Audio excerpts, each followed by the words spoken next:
friendship that'll never ever end.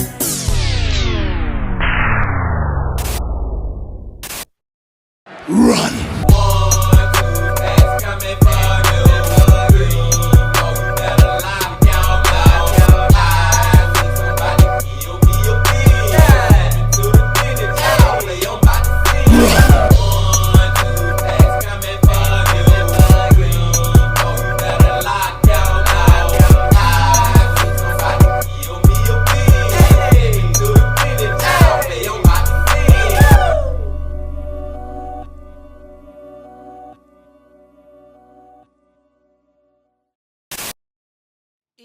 It's a beautiful day in the neighborhood. Reaction Beanie Yo 616. In that neighborhood. My brothers and sisters, as we proceed to give you what you need, we are going back to Kyle from Dire Trip. Back to Dire Trip, y'all. And check this crazy title out, man. She let her boyfriend drown her son in the toilet. 11 strange and dark cases. Like, I'm at a loss for words with the freaking title, man. I don't even know what the freak to say. It's so freaking crazy, man. But that's how Kyle videos be when he do these strange and dark cases, man. It's like he finds some of the most what the is going on type of videos on the whole freaking internet, y'all. And hey, we're about to get into another one of them. But before we get into it, my brothers and sisters, y'all know what y'all got to do. Get whatever you may need. Get what you need, please. We are back to Kyle from Dire Trip. Y'all got what y'all need? Y'all ready to go? Then let's go.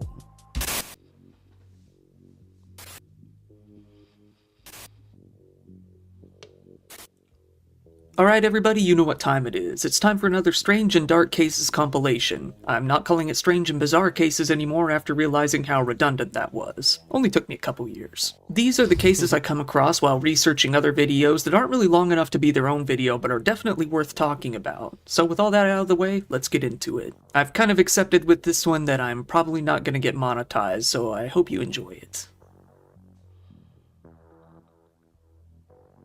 Get whatever you may need. So for a while now, I've been using a service called Factor to help out with my meal prepping, and it's... Shout out to Factor. Shout out to my boy Kyle, man. Dude said that he pretty much know he not gonna get monetized for this. So you know what I'm saying, man? He just doing it for his fans. You know what I'm saying? And boy, that just lets you know that ain't no telling what the F we about to get into. But let's get into it.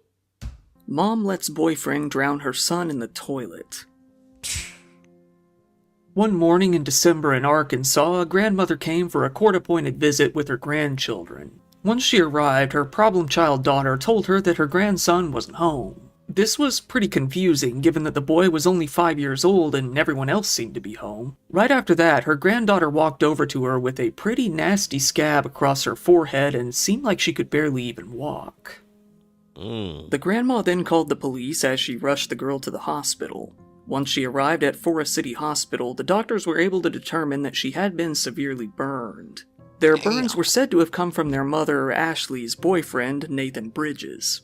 Apparently, after the young girl had acted out, Nathan decided to hold her head and upper torso under scalding hot water in the bathtub, something he would apparently often do as punishment. Meanwhile, the police made their way out to Ashley Rollins' house and immediately inquired as to where her son, Blue, was. She responded by telling them that he was possibly dead and hidden somewhere in the house. Not cooperating any further, the police were forced to tear the place apart. Noticing some loose floorboards, they lifted them up and found something wrapped in layers and layers of plastic bags. On what would have been his 6th birthday, they found Blue's body right there. With no way out of this, Ashley told the police the truth. She said that Blue had angered her boyfriend, Nathan, back in September by biting his finger. In a rage, he took the boy and drowned him by shoving his head into the toilet. Ashley entered the bathroom to see her son limp and struggling to breathe, but she simply left the room and let it happen. What are we listening to, Bean Team? Seriously, what are we listening to? Now, it's just one thing that I want to point out, man, and it really it don't matter at the end of the day, but y'all gonna get what I'm saying. Like I'm saying, man, it don't matter who abused these little children or whatnot, you know what I'm saying? Abuse is abuse. It should have never happened. But the fact that she is the mama letting an outside dude that's not even the real daddy or nothing, you know what I'm saying, man? And like I said, if it was the real daddy doing what he did to these children, it still would be effed up. But it's just the fact that she allowed it to happen. Then she seen this man do that to her son, and she just turned around and walked out the fucking room? Are you kidding me? That just add an extra layer to the BS. You know what I'm saying? Let's go. She told the police that Nathan then buried the boy under the floorboards afterward.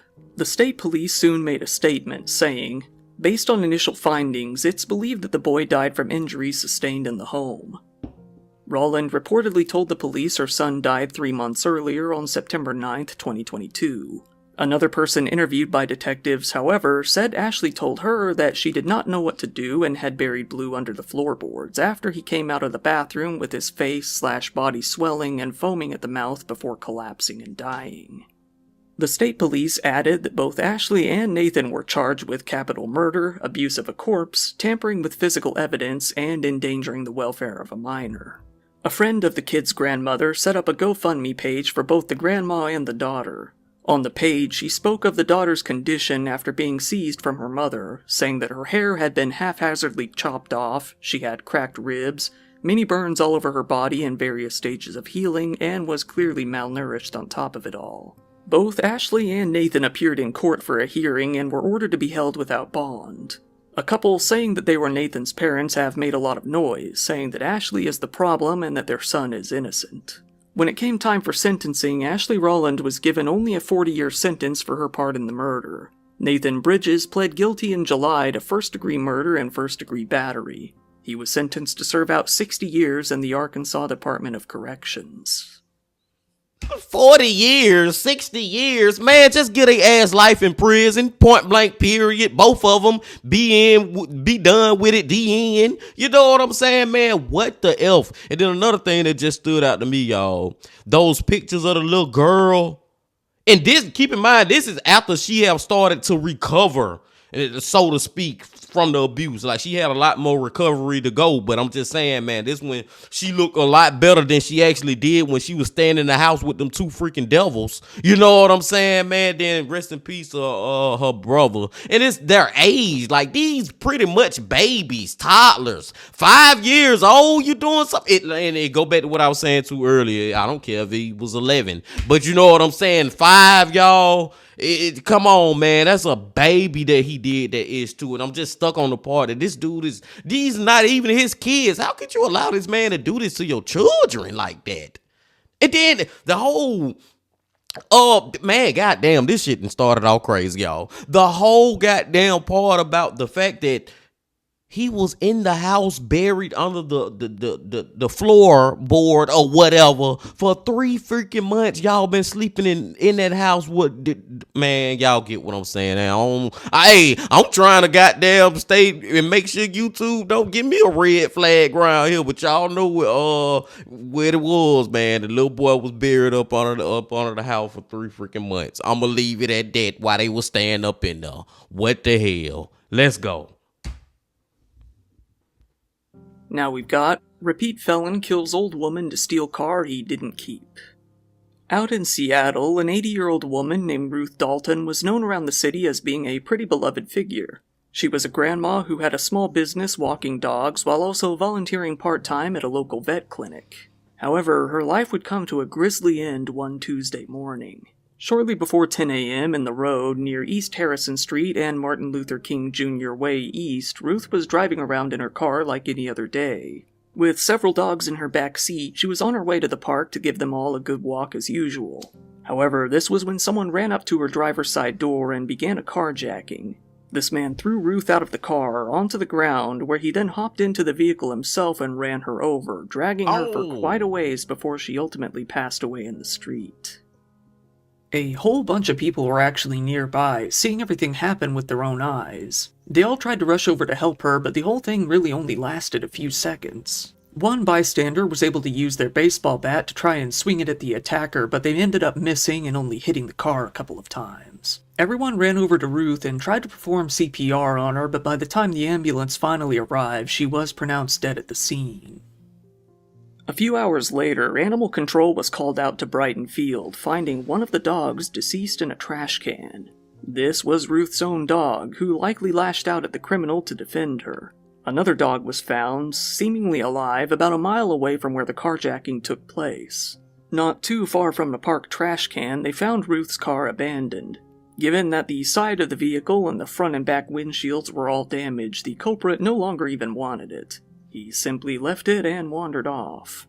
At first, the police didn't even get a good description of the criminal aside from the fact that he appeared to be an adult male. Needless to say, that didn't really narrow things down too much. Meanwhile, members of the public came out to express their grief. One of Ruth's friends said, "She is somebody that people really loved, and she's been a neighborhood fixture in the Madison Park neighborhood for a long time. She is going to be so missed, and people really loved her. How can you murder a beloved dog walker? I mean, what is wrong with you? Why do you do those things? An 80-year-old woman, with 6 dogs in the car. Really, how can you do that?" I couldn't have said it any better myself, man. And that's what I was going to say. It's like the first story, y'all, when I say that it don't matter what age she was, it still would be effed up for him to carjack her, run her over and all that ish like that. But just the fact how old this lady was, man. Like, that just be an extra layer to these freaking crazy cases, man. Like, this dude, I just hope he get caught, man, because I just hope he get caught, man. I don't know if he gonna get caught, y'all. I'm just sitting back like, man, you got to be so fucking fucked up in the head to not only do that to anybody, but to do it to a senior citizen, a 80-year-old woman, a dog lover at that. You know what I'm saying? Like, come on, man. Ruth's cell phone was found abandoned near where the car was found, and luckily the police picked up some fingerprints on it that weren't hers. They ran these fingerprints through the database and found that it was a perfect match for someone on their record with a whopping 8 felonies under his belt. It's him. It was now fairly easy to track down their culprit, 48-year-old Jahmed K. Haynes. He had a long rap sheet going back to the early 90s. In fact, this wasn't even his first murder. In 1993, he killed a man with his car and was convicted of vehicular homicide. Somehow, he was let free pretty quickly and continued to rack up charges throughout the 90s, getting a stint in prison for a robbery he committed in 1999. Y'all see why I be saying, man, when I be saying these people be murdering people, lock them up for life, and then we ain't got to deal with ish like this. We ain't got to have the chance to actually get out and murder somebody else. Like, come on, dude. In 2003, while locked up, he attacked 2 officers during a cell inspection and got into even more trouble given that he used a shank to do the job. He was charged with assault in the 2nd degree, but that later got reduced to charges of custodial assault escape. If only that charge hadn't been downgraded, it would have been his 3rd strike and he would have ended up in jail for good. He got out of prison in 2017. When arrested, he inexplicably still had Ruth's car keys on his person despite long abandoning the car. He was also carrying a knife, one that notably still had traces of blood and hair on it. He was charged with 1st-degree murder with a weapon enhancement, 2nd-degree assault with a deadly weapon enhancement, and 1st-degree animal cruelty with a deadly weapon. He was thrown into jail and requested an attorney. The prosecuting attorney in his case has said, "In short, the level of violence the defendant has shown he is capable of, not only within the day the presently charged crimes were committed, but over the course of the last 30 years, demonstrates a propensity for violence that conclusively shows that he is a danger to the community." Yes. Jahmed is now in jail, held without bond. It's very likely that he will never be free again. Ruth Dalton's family has told the media that they are going to organize a march to honor her and establish a donation account in her name. Rest in peace to Ruth, man. But it's just like, dude, seriously, man. I feel like back in 1993 when he first was involved in that first murder case when he ran somebody freaking over the first time. He should have never got out, man. Even if it was manslaughter or whatever, we don't have all the details of what really happened and all that. But I'm just saying, dude. And if he did get out, it's like, forget that something happened in 95, 99, 2000. Like, this dude had so much on his freaking record, and y'all still allow him to walk the streets and end up doing that to that old lady. Let's go. This one is titled, Son Shot Father in the Face Over Argument About His Stinky Feet. What? While there's no doubt that this case is pretty short and to the point, it is definitely all parts strange and dark, so here we go. This story started when an old man, William Carpenter, was sitting around at home with his 48-year-old son, David. One Sunday night in Fort Madison, Iowa, William, smelling something pretty rank, deduced that it was probably his son's nasty-ass feet. When he told his son that his feet stank, he didn't take it too well at all. In fact, David made a comment about shooting him for what he just said. William, knowing that his son was a bit of a weirdo, didn't really think anything of the comment. However, David stood up and went into the other room. There, he retrieved his gun and brought it back to the living room. He walked over to where his elderly father was sitting in his motorized scooter, watching some TV, and began to yell at him. David then pulled the gun out from where he had been hiding it behind his back, pointed it right at his father's face, and pulled the trigger, something that he says was only an accident. After neighbors heard gunshots, the police were called out to the home. David Carpenter was swiftly arrested and charged with both attempted murder and child endangerment after admitting that he shot his father while his kid was in the room. In fact, Wow. 2 kids under the age of 14 were in the house at the time of the shooting, one of them being in the other room. David was thrown into Des Moines County Jail on a $100,000 cash-only bond. William, surprisingly, was alive and taken to the hospital. His injuries were deemed to be non-life-threatening. At the hospital, he told the police all about his argument with his son over his foot stench.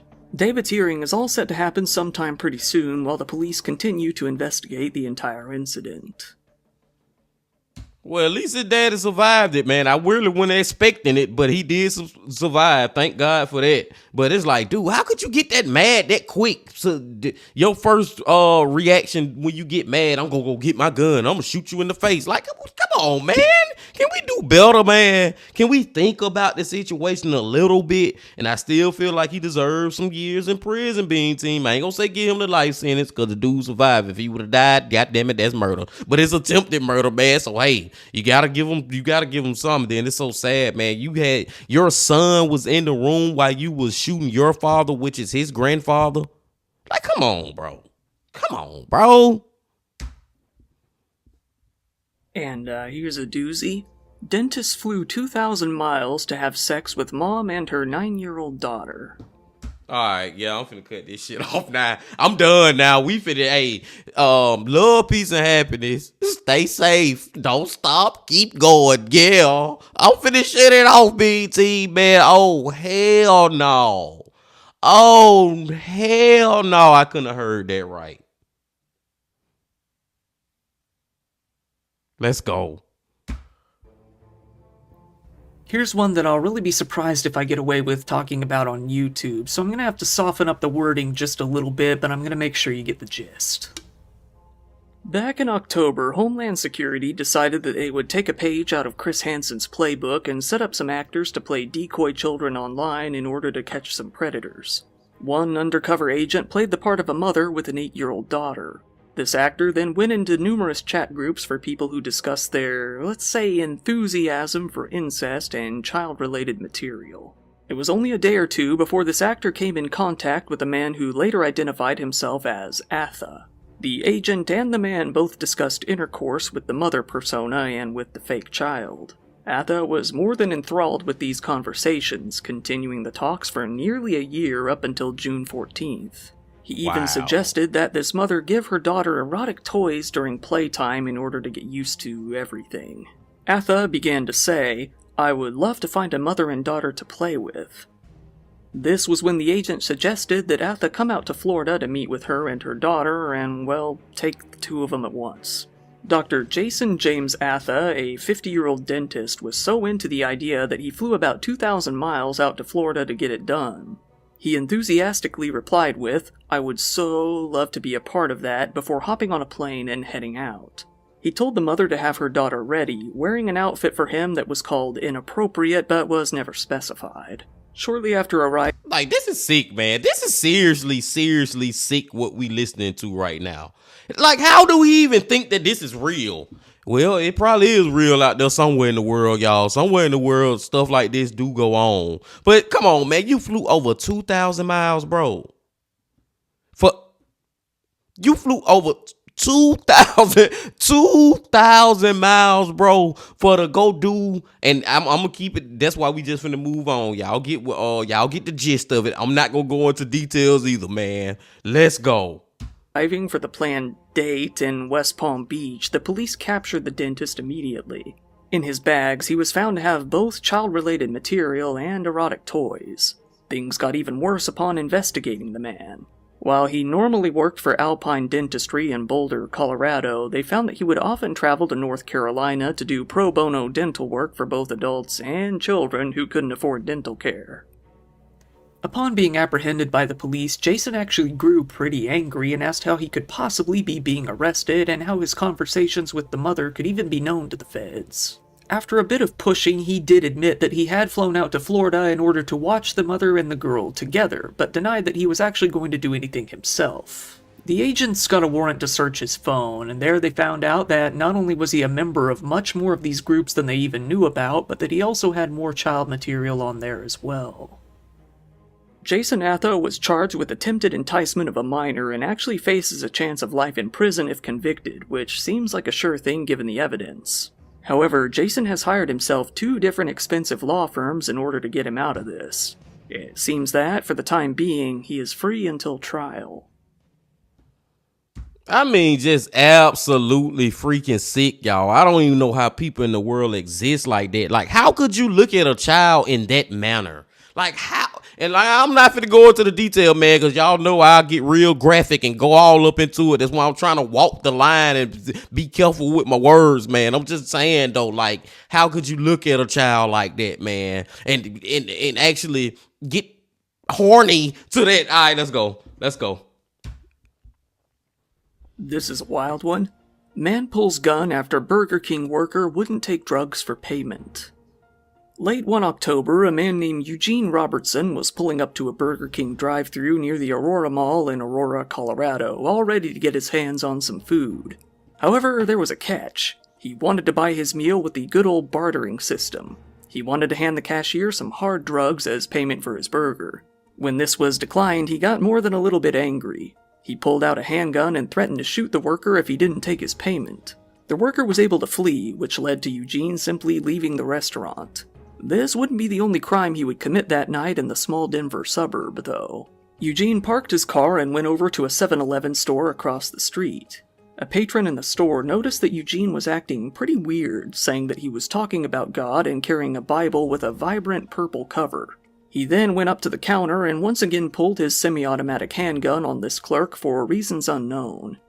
Yeah, I think Eugene the high one, you know what I'm saying? He one of the drug dealers that get high off their own supply. Seriously, man, he trying to get them drugs, and for a freaking hamburger, dude, that's some high-ish that you doing. Are you high right now, sir? And then he go up into this freaking 7-Eleven. He on talking about God and got a whole Bible with the purple cover and stuff. This man been smoking some ish. Long story short, short story long. I just hope don't nobody die.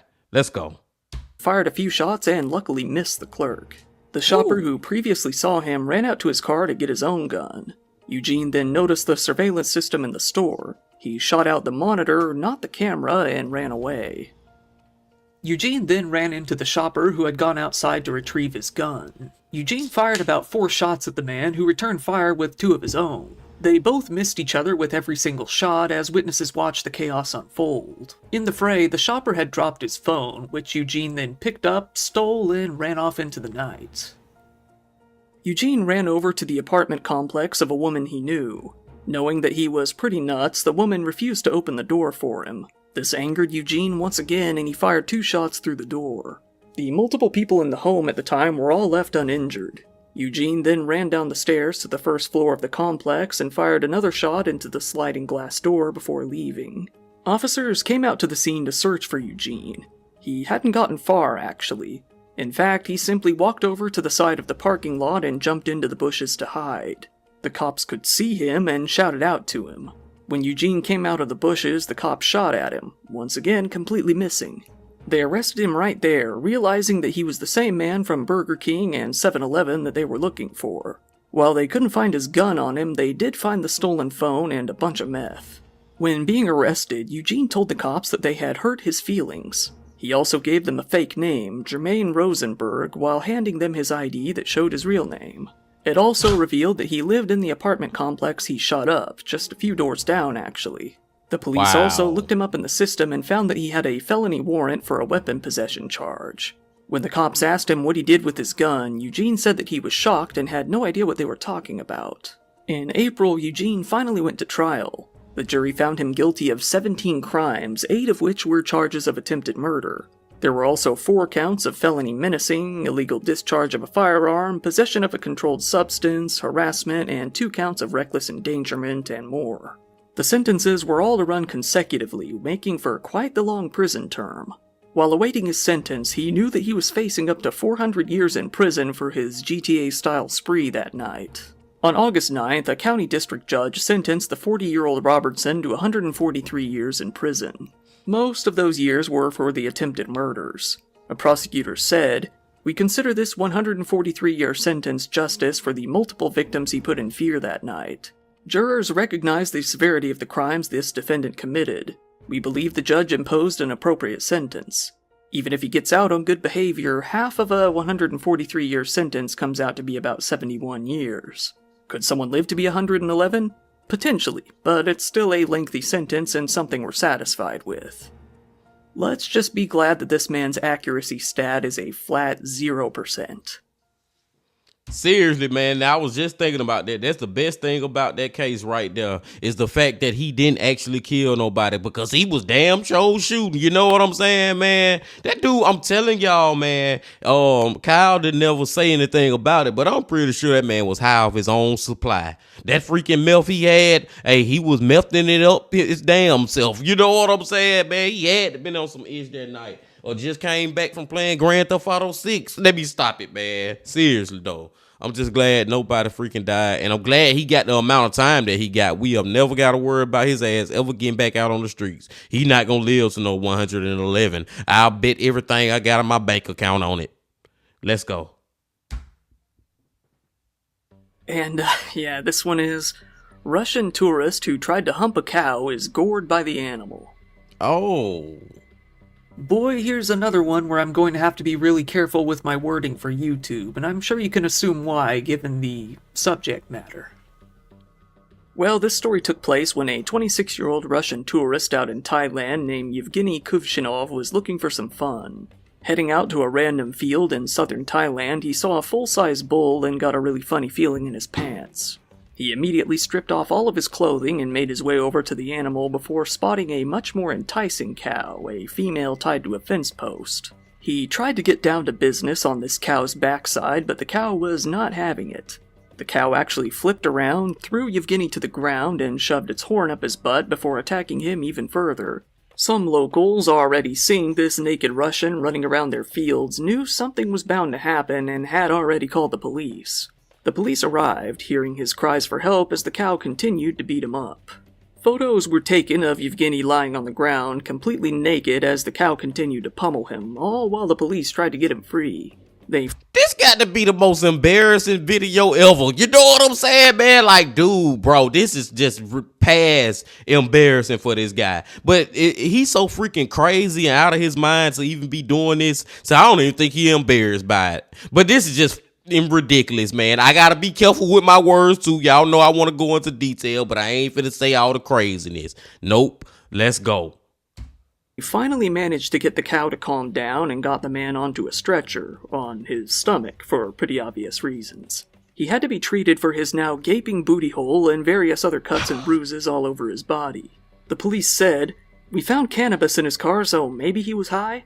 The way we found him, his actions suggest he was trying to do something dirty with the cow, that he was trying to have intercourse with her. The police said that, if they had not arrived, the cow most likely would have killed him. They said, he kept walking and speaking Russian without any meaning. He had no smell of alcohol. In his car, there was marijuana and his passport torn apart. We sent him to the hospital because he was injured on his bottom, but he went crazy at the hospital and doctors would not admit him, so now he is detained at our police station.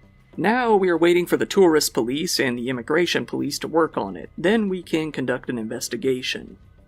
And alright, while we're on that subject, let's look at... Man, hell yeah, y'all seen that right there? That cow was about to gonna kill his ass. Seriously, that cow went playing with his ass. You ain't gonna get none of this right here. You know what I'm saying? That cow went BSing with him. But seriously though, y'all, I just want to point out one thing. I gotta defend the devil's lettuce. You know what I'm saying? Because I like to indulge in the devil's lettuce. Him being high on marijuana, that had nothing to do with that. We don't make you do that. We do not make you go out there and do what Kyle just told us that he did. But it was funny as hell watching that cow drag his ass, his butt naked ass. You know what I'm saying? Let's go, y'all. That was kind of funny, though, at the same time. But it's weird. Did I tell y'all about Kyle, man? Y'all know about Kyle. He has some of the most craziest stories you'll ever hear. Let's go.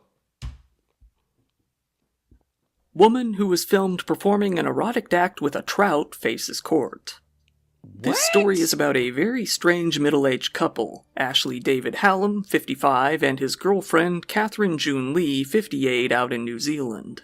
Ashley was a regular fisherman, posting frequently about fishing trips and cooking on several local Facebook groups. In a lot of his photos, he's either holding a fish or offering advice on how to cook them. In one photo, he's seen holding a carp, saying, "Hi all, I just want to introduce myself and share a photo that I took. This guy ate a vibe, pulled like a train."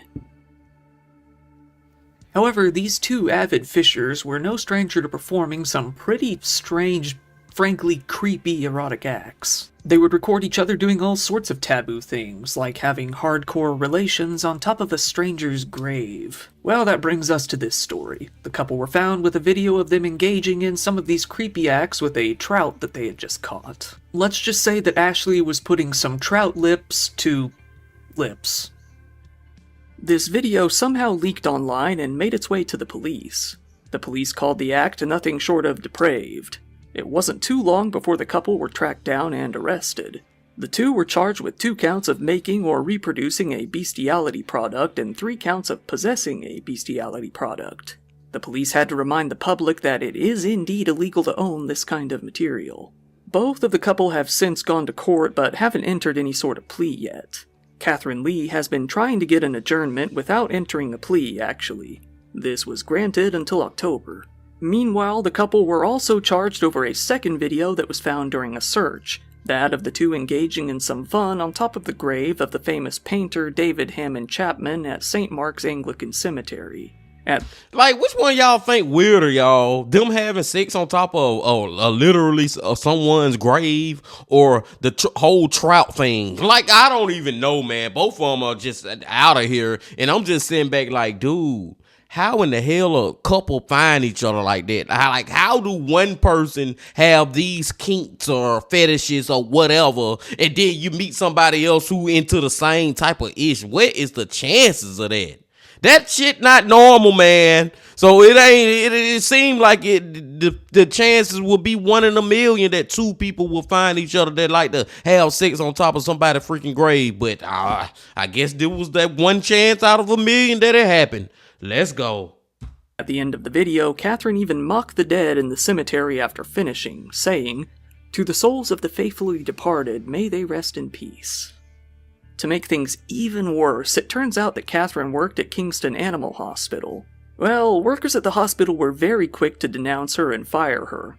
They addressed the whole incident in a statement, saying, "Dear valued clients, pets and supporters of Kingston Animal Hospital, it has come to my recent attention that an ex-employee of the hospital has recently been the subject of attention by appearing in a video that has been widely circulated on social media.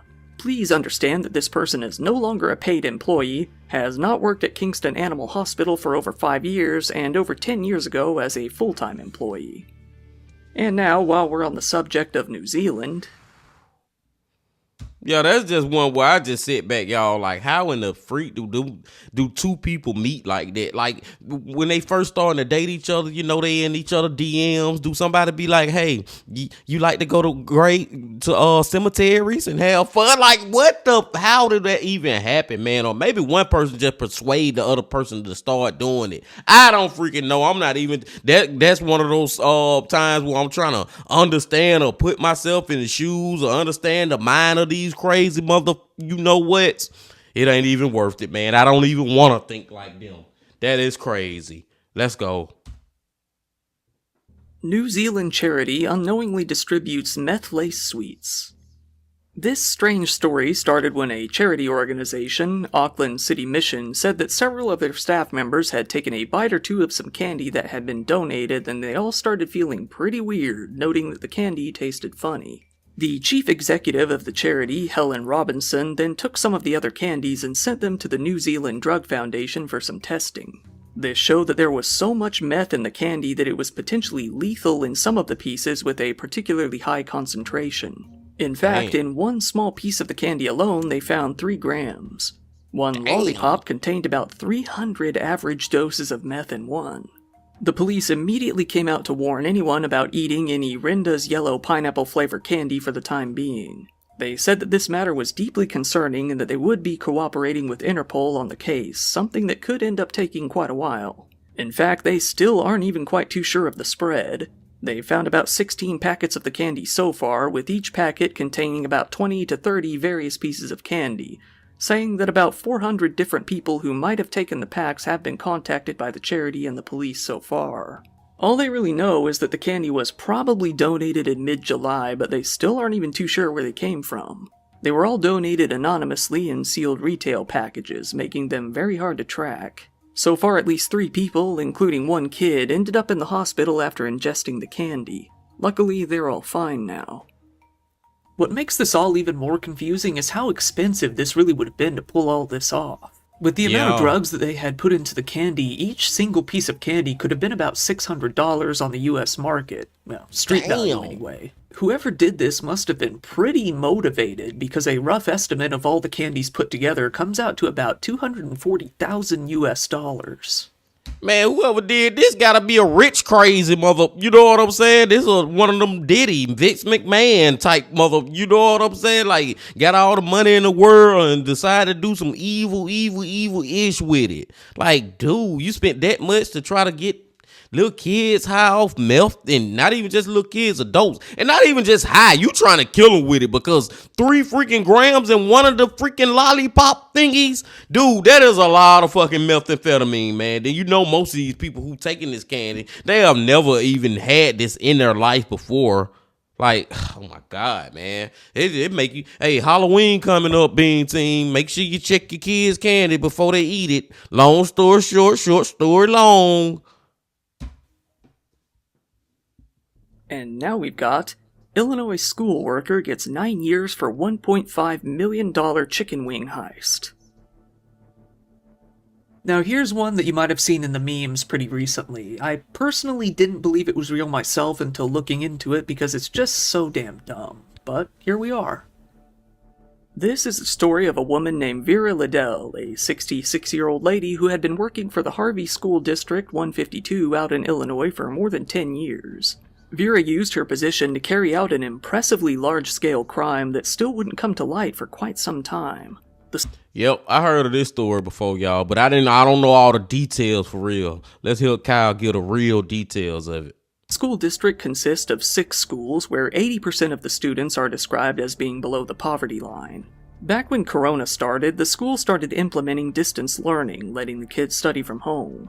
However, given how much of them depended on the school lunch, they were still allowed to come and pick up a packaged meal every day.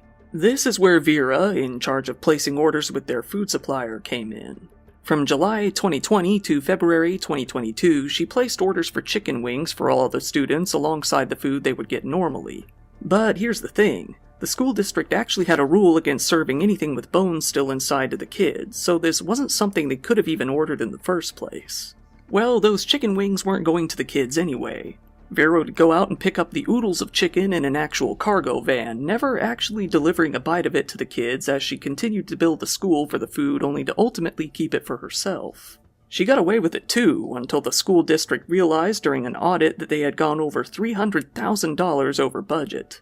Looking into how they managed to overspend this much, the district found invoices for tons and tons of chicken wings. The trail ultimately led back to Vera. She was their meal manager after all. She was arrested and charged with both theft and running a criminal enterprise in January of 2023. And just recently, she finally got her sentence after pleading guilty, 9 years in prison. In total, Vera had stolen 11,000 boxes of chicken wings, worth about $1.5 million in total. The strange thing is, nobody really knows what happened to the wings as they were never found. It seems pretty unlikely that she actually ate all of that herself, given that she isn't as big as a house, and it also seems pretty unlikely that she would find a buyer for that much chicken. Maybe this woman is just simply the Walter White of chicken wings.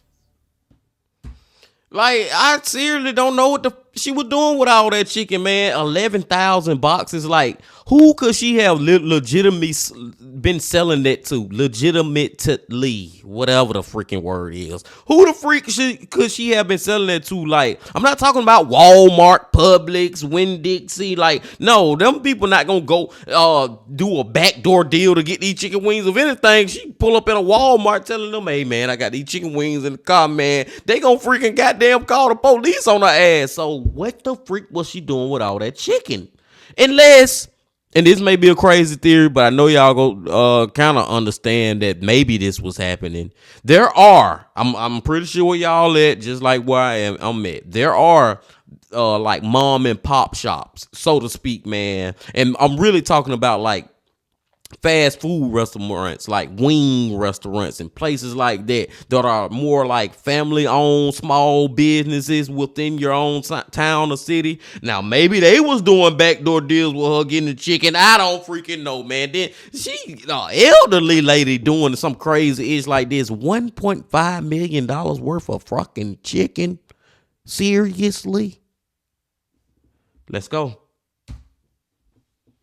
And hey, not to be content with only talking about one thing shoved up a butt today, man with World War I explosive lodged in his butt sparks bomb scare. Oh. A hospital in France faced quite an incident when an 88-year-old military veteran rolled up to their doors saying that something was wrong with his ass. Boy oh boy, he was not lying, as the doctors soon came to see for themselves. After performing an X-ray, they found an entire artillery shell shoved up in there. They didn't even know if this thing was still live, causing them to call the police, who in turn brought the bomb squad out. A spokesman for the hospital said, "An emergency occurred from 9 p.m. to 11:30 p.m. on Saturday evening that required the intervention of bomb disposal personnel, the evacuation of adult and pediatric emergencies, as well as the diversion of incoming emergencies. We had to manage the risk in a reactive framework. When in doubt, we took all the precautions." I mean, man, we heard so many of these crazy stories in this video now, y'all. So I'm just like, man, is this ish even real anymore? Hey, I gotta say it. Am I on planet Earth anymore, being team? Like, how the fuck you get that big ass shell in your ass? Ooh, I'm going too far with it. I ain't trying to go that far, man. YouTube be listening. But how the freak did he swallow it? And it just can't go out? This is crazy, man. And when I say these stories sound fake, I know that they are real. I'm not saying that our boy Kyle is telling us some BS and just making stuff up. No, I'll never say that. He 100% legit. This is 100% legit that has happened. But what the? It still sound like it didn't. We almost done, y'all. Let's go.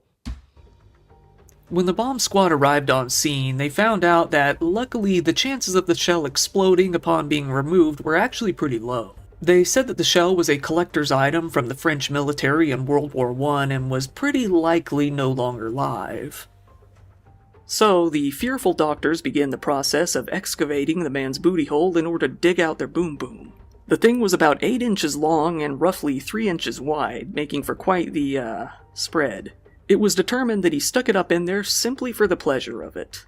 The doctors who removed the item said, "An apple, a mango, or even a can of shaving foam, we are used to finding unusual objects inserted where they shouldn't be, but a shell? Never." The man, having to be cut open to even remove the giant object, was left in the hospital to recover. Luckily, he was described as being in good health, and it has since been said that he made a full recovery.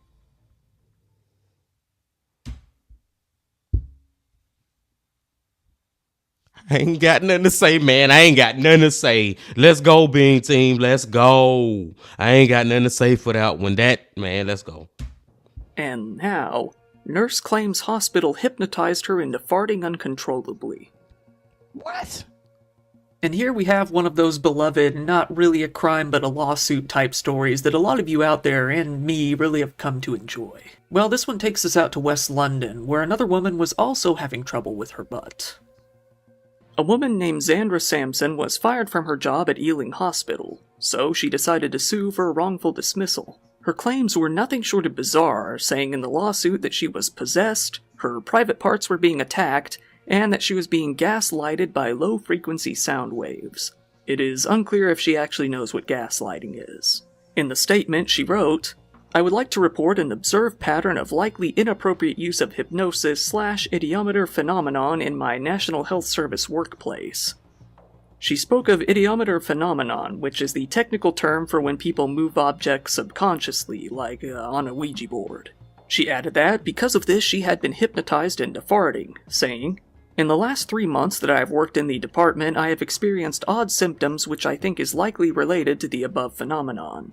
I am a healthy individual and does not have any past medical history, but recently I have had various symptoms including headaches, breathing difficulty, a feeling of getting choked, and gastrointestinal disturbance, borborygmus, spasms, flatulence. This also includes having slurs similar to that of being possessed, as in a paranormal phenomenon. I have also noticed this in some of my patients and colleagues at work. It becomes extremely bothersome and a distraction at work.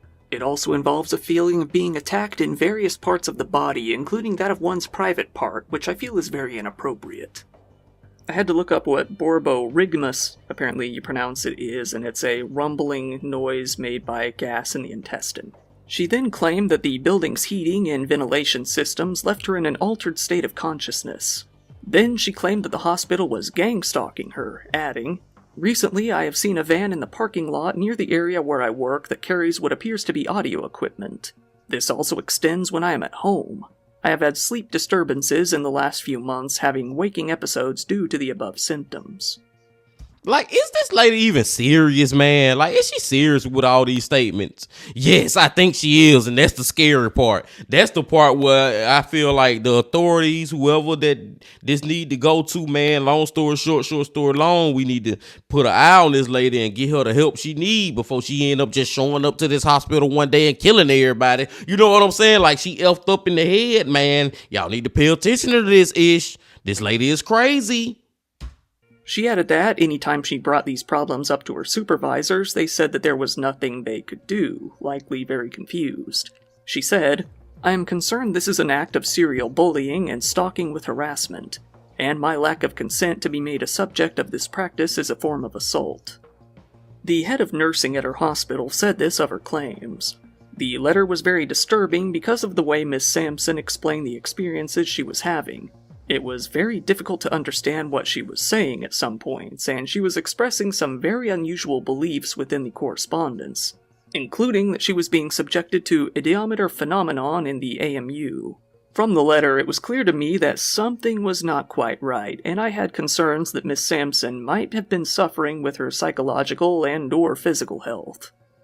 Given that she was a nurse responsible for the care of the critically ill and vulnerable patients in the AMU, there was a risk that if she was not well and was still working clinically, harm could come to the patients on the AMU, or that Miss Sampson's own health could negatively be impacted.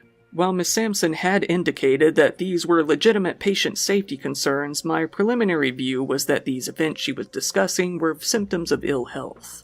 This was because of her comments about hypnosis, and that there was a sense of paranoia throughout the correspondence, and suggestions of hallucinations. Unfortunately for Zandra, she lost her tribunal against the hospital after describing her symptoms. Instead, she was told to get some help. Once again, thank you for watching my video. If you found the topic interesting, please give it a like, it really helps me out in the algorithm, and subscribe if you want to see more like this. I make a video like this once a month. I've also started... Like, yeah, get some help, lady. That's seriously, man, get some help. But see, that's what I agree with that. But what I was saying earlier is like, y'all, somebody need to help her get some help. You know what I'm saying, man? Whether it's the job, if it's not the job, then the police, the government, whoever, the authorities, man. Somebody need to help this lady get some help before she do some effed up ish, man. We have heard so much effed up ish in this whole freaking video, and she could be one of the ones who would do any of that or anything else under the sun. You know what I'm saying? That would be F the F up. Long story short, short story long, man. But hey, I'm serious, y'all. And when I say this, I'm serious, man. I think this may have been Kyle's most craziest 11 strange, and like he said at the beginning of the video, he used to call it strange and bizarre. Now he call it strange and dark or whatever. But this one right here, it was so many of them out of the world. So many of them, like, it's like, oh my God, this actually exists. I'm in the Matrix. No, I'm not. I'm really on planet Earth right now. This is real life, and it's some of the stuff you just would never imagine it happening, man. A lot of the stuff, and I see why earlier when he was like, he probably might not get monetized for this. I don't even know if I might get the red flag, y'all, or maybe I know I'm more than likely getting the yellow. I guarantee you this is not gonna be green. This video is not gonna be green, man, because listen, dude, and I'm not finna go back through them.